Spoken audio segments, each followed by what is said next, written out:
Good morning बच्चों। आज हिंदी की कक्षा में आप सबका स्वागत है। मैं उम्मीद करती हूँ आप बिल्कुल स्वस्थ होंगी और अपनी पढ़ाई भी ठीक से कर रही होंगी। तो अभी हम लोग पढ़ रहे थे कबीर का साखी।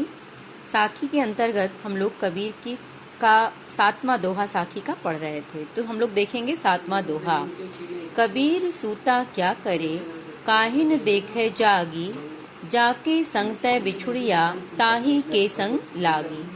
अब यहाँ देखिए कबीरदास जी क्या कहते हैं कि सोया हुआ व्यक्ति अर्थात हे जीवात्मा, अज्ञानता की गहरी नींद में तू क्यों सोया हुआ है? काहे न देखे जागी, तू ज्ञान के सवेरे में क्यों नहीं जागता? अब यहाँ देखिए प्रतीकात्मक रूप से सोना, गहरी नींद में सोना ये अज्ञानता का प्रतीक है और जागना ये ज्ञान का प्रतीक है। तो कबीरदास जी कहते हैं कि हे जीवात्मा, तू अज्ञानता की गहरी नींद से जाग, काहे न देखे जागी और जाग कर ज्ञान के सवेरे को अर्थात ज्ञान को अर्जित करो। जाके संगतय बिछुड़िया, हे जीवात्मा, जिस परमात्मा से तू अज्ञानता के कारण बिछुड़ गया है, ताही के संग लागी, उस परमात्मा के साथ तू अपना सामीप्य स्थापित कर।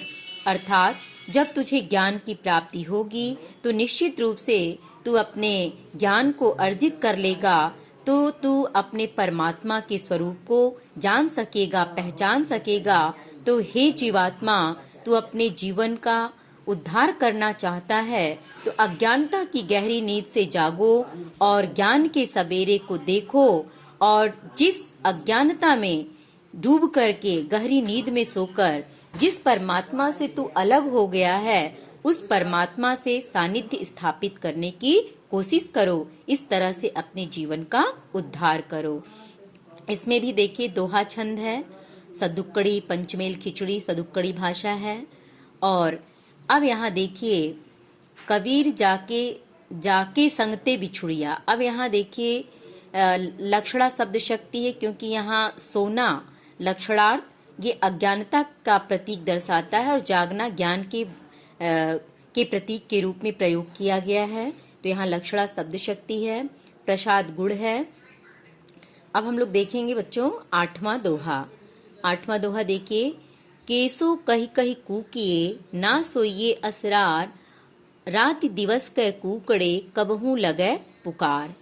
केसो कही कही कूकिए, कूकिए माने पुकारना, कैसो माने परमात्मा या ईश्वर। तो यहाँ जीवात्मा को ईश्वर के प्राप्ति के तरीके को बताया गया कि कैसे हम ईश्वर को, परमात्मा को कैसे पा सकते हैं। तो यहाँ जीवात्मा को ईश्वर तक पहुँचने के लिए कबीरदास जी कहते हैं कि हे जीवात्मा, केसव कही कही कूकिए, अर्थात ईश्वर ईश्वर कहकर तुम कूकिए माने पुकारो। ना सोइए असरार, असरार मतलब हठ पूर्वक, ये असरार शब्द का अर्थ है हठ पूर्वक। तो हे जीवात्मा, केसो कही कही कूकिए, तुम भगवान भगवान कहकर दिन रात कूकिए माने पुकारते रहो। ना सोइए असरार, तुम हठ पूर्वक अज्ञानता की गहरी नींद में न सो। रात दिवस कै कूकड़ै, कबहू लगे पुकार। हे जीवात्मा, जब तुम रात और दिन ईश्वर को कुकड़े माने पुकारोगे तो कबहू लगे पुकार, कभी न कभी निश्चित रूप से परमात्मा तुम्हारी आवाज सुनेगा और तुम्हारे जीवन का उद्धार करेगा। इसलिए हे जीवात्मा, अज्ञानता की गहरी नींद से जागो और परमात्मा के सानिध्य को प्राप्त करो। हठ पूर्वक अज्ञानता की गहरी नींद में न सो। अब यहाँ देखिए केसव कही कही कूकिए, क ये क वर्ण की आवृत्ति है। तो क वर्ण की आवृत्ति के चलते यहाँ अनुप्रास अलंकार है और इसके साथ साथ कही कही शब्द 2 बार आया है, दोनों का अर्थ एक ही है। इस चलते यहाँ पुनरुक्ति प्रकाश अलंकार भी आएगा। अब इसके साथ साथ हम छंद देखेंगे कौन सा है। तो देखिए क पे ए की मात्रा है, यहाँ गुरु होगा। स पे औ की मात्रा यहाँ भी गुरु होगा। और यहाँ ह पे छोटी ई की मात्रा, क पे कोई मात्रा नहीं है, इन दोनों पे लघु होगा, यहाँ भी लघु होगा। क पे बड़ा ऊ है, यहाँ भी गुरु होगा। क पे छोटी ई लघु होगा, य पे ए की मात्रा है तो गुरु होगा। इस तरह से हम गिनेंगे तो गुरु को 2 गिनते हैं, 2, 4, 5, 6, 7, 8, 9, 10, 11, 12, 13। तो पहली पंक्ति में हमारी 13 मात्रा हो गई।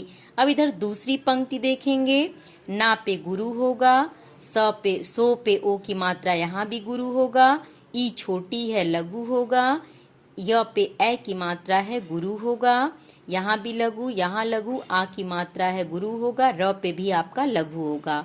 अब मात्रा गिनते हैं, 2, 3, 4, 5, 6, 7, 8, 9, 10, 11। अब देखिए यहाँ आप कहेंगी कि मात्राओं की संख्या 12 हो जा रही, क्योंकि 2, 3, 4, 5, 6, 7, 8, 9, 10, 11, 12 हो जा रही है।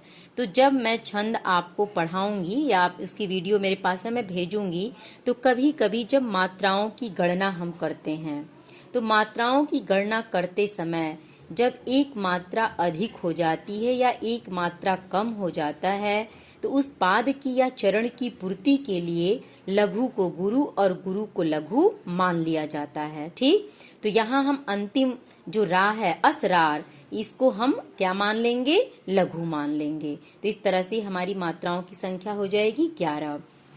तो यहाँ छंद क्या हो जाएगा बच्चों, दोहा छंद हो गया।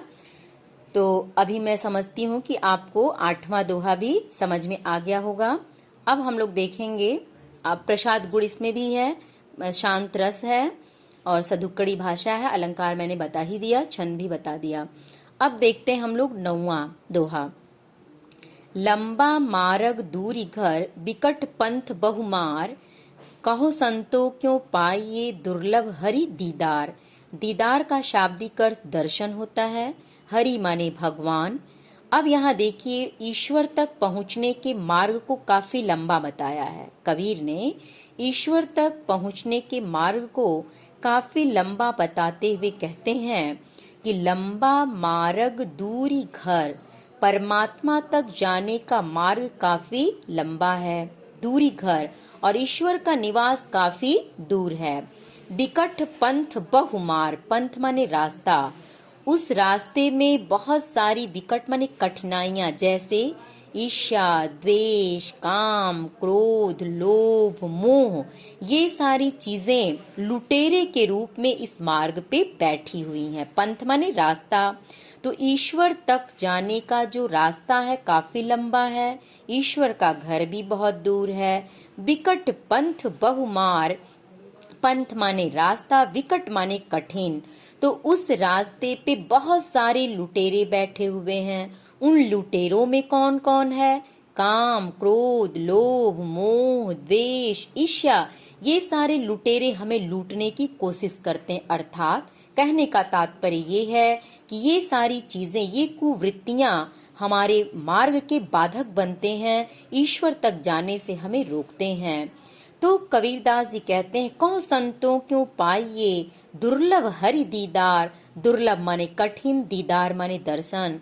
तो कबीरदास जी कहते हैं, हे संतों, हे सज्जनों, क्यों पाइए, तो भला हम ईश्वर के दर्शन कैसे पाएंगे। हरि, दुर्लभ हरि दीदार, तो कठिन ईश्वर, हरि माने ईश्वर, दीदार माने दर्शन, दुर्लभ माने कठिन। तो हे संतों, कहो हम कैसे ईश्वर के इस कठिन दर्शन को प्राप्त करेंगे। तो ईश्वर के कठिन दर्शन को पाने के लिए ये कहा गया है कि हमें बहुत ही सचेत होकर, एकाग्र होकर ईश्वर तक जाने के मार्ग पर अपने कदम को बढ़ाना होगा, तभी हमें ईश्वर के सानिध्य की प्राप्ति हो सकती है। अब इस पद में भी लक्षणा शब्द शक्ति है, दोहा छंद है, शांत रस है, प्रसाद गुण है, सधुक्कड़ी भाषा है, पंचमेल खिचड़ी भी जिसको हम कह सकते हैं। और अलंकार में देखिए यहाँ कौन सा अलंकार आएगा, तो अब अलंकार के तहत यहाँ लंबा मार्ग दूरी घर, देखिए अनुप्रास में जब हम पढ़ते हैं तो अनुप्रास के 5 भेद होते हैं, अंत्यानुप्रास, श्रुत्यानुप्रास, लाटानुप्रास, वृत्यानुप्रास, तो छेकानुप्रास। तो अब उसमें उस अनुप्रास के अंतर्गत यहाँ जहाँ तुकबंदी है मार और दीदार, इस चीज को देखते हुए यहाँ अनुप्रास की छटा हमें दिखाई दे रही है। तो अनुप्रास अलंकार तो इसमें है ही, और कुछ देखिए इसमें लक्षणार्थ, लक्षणा शब्द शक्ति है, क्योंकि लक्षणार्थ इस अर्थ को स्पष्ट किया गया है। तो अभी हम लोग आज के लिए इतना ही पढ़ेंगे, अगला दोहा हम लोग कल के वीडियो में पढ़ेंगे। Thank you.